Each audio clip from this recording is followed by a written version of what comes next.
What's good, 99 Dream family? We back at it, episode 43 of the 99 Dream Journey. My name is Julian Taliaferro. Y'all know we coming again with another weekly business update, lessons for the week, and topic for the day, which is the trail. So for this episode, I'm going to go in with the quote for this week, and it's I embrace imperfection as much as I embrace the pursuit of perfection from Virgil Abloh. And this is a really great quote. And he was explaining this by saying that he's not a perfectionist. He's the type of artist, the type of designer, curator that just wants to put his work out. And that does two things for him. That one allows him to release his ideas, but it also allows him to refine his style and how he wants to design something. So once you have all of your work out there, it allows you to see your consistent design signature through all of the pieces, and it gives you some sort of clarity.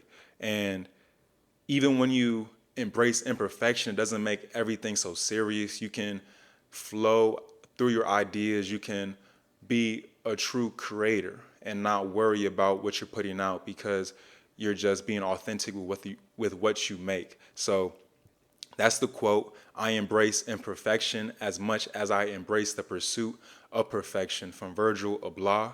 And now I can get into my business update. So this week was more on learning and me trying to learn more and more about luxury and what does that really mean. And when it comes to what luxury can offer you in different industries, I was wanting to see how does it differ between, let's say, luxury in a hotel, luxury in cars, luxury in fashion itself.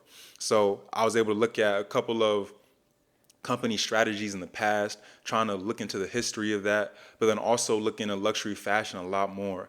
As my startup will be a marketplace, I'll need to be a savant in the field. I'll need to know histories, I'll need to know coveted designs, certain brand inclinations, and more. So that's my business update, really just about me trying to dive deeper and deeper and deeper into luxury and becoming a student of it. And then that will allow me to give something to my clients, to my customers that is true luxury.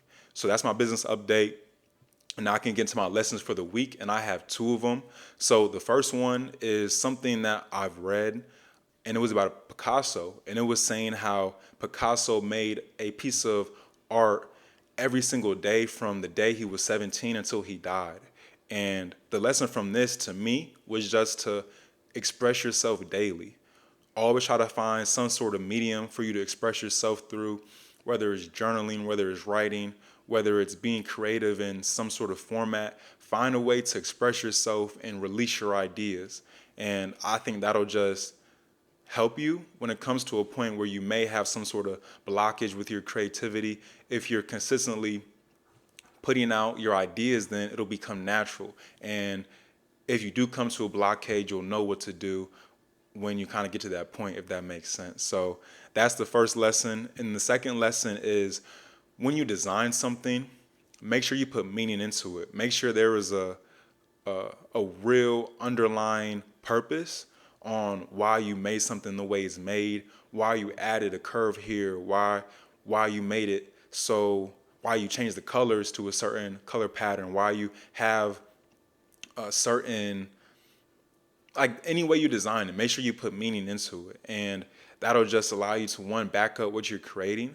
But then if you put meaning into it and it's personal, most of the time somebody else can relate to that. And you'll be able to touch other people with your artwork, other people with your designs, and it becomes part of their lives because it's a part of yours.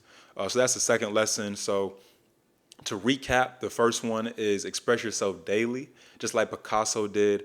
And then the second lesson is put meaning into the things that you design, into the things that you create.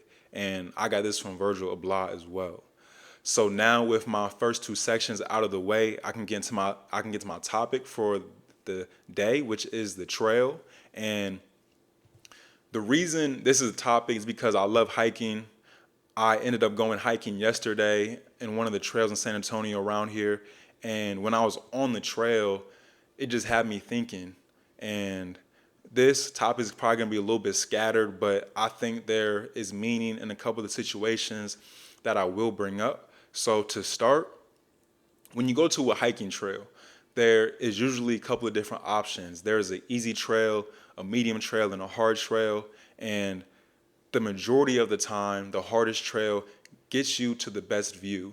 At the end of the hardest trail, it leads you all the way to the top of the mountain and you'll get the most scenic view.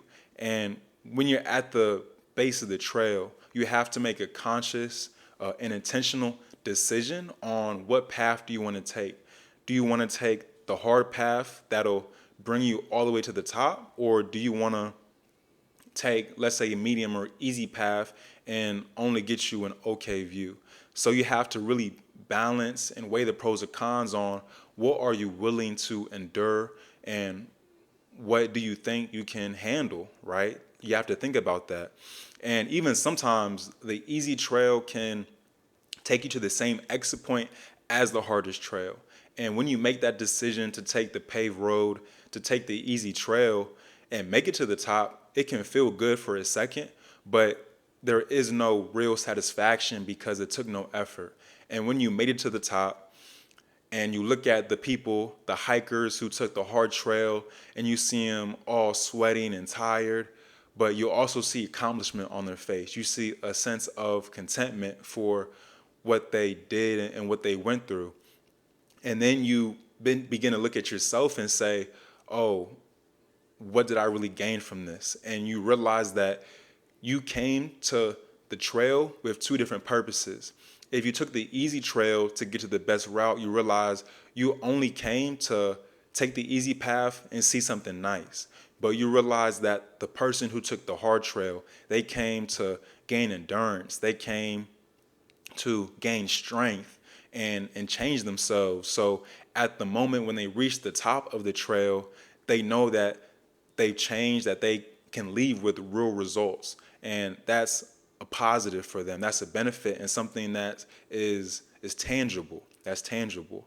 And that's a couple of situations right there. But also you can be in a situation when you're on the hike and the trail ends up splitting off. It can split off into two different trails or three different trails, and you have to then make a decision on which path do you want to go down. But you don't get the same benefit as the base of the trail and have an understanding on which each of these trails lead to. You have no idea. You don't know which one is harder, which one is easier, which one takes you to the top, which one takes you to the bottom. You just have to begin walking and make a decision. So the lesson from this for me is just whenever you make that decision on which path you want to take, you can't look back. You can't regret and say, maybe I should have went left instead of going right. Maybe I should have went straight. You have to be fine with going right and continuing on that path and only looking forward and just facing what's ahead of you with no regrets. So those are a couple of the things that I was thinking about when I was on my hike. I even have a couple of more sort of situations or lessons that I could probably talk about but I think I want to leave that for next episode. But a lot of these things I feel like you can apply to entrepreneurship when it comes to purposely taking the hardest path to gain strength, gain endurance. I feel like there's a lesson there. When it comes to taking or choosing a certain path, not knowing what it leads to, but being content with that, I think that's a lesson right there as well. So that's it for this topic, and now I can get to my next steps. And it's one, to dive into my customer interviews a lot more. I ended up reading a really good book called Raving Fans, which I think will help out a lot when it comes to me getting customer input.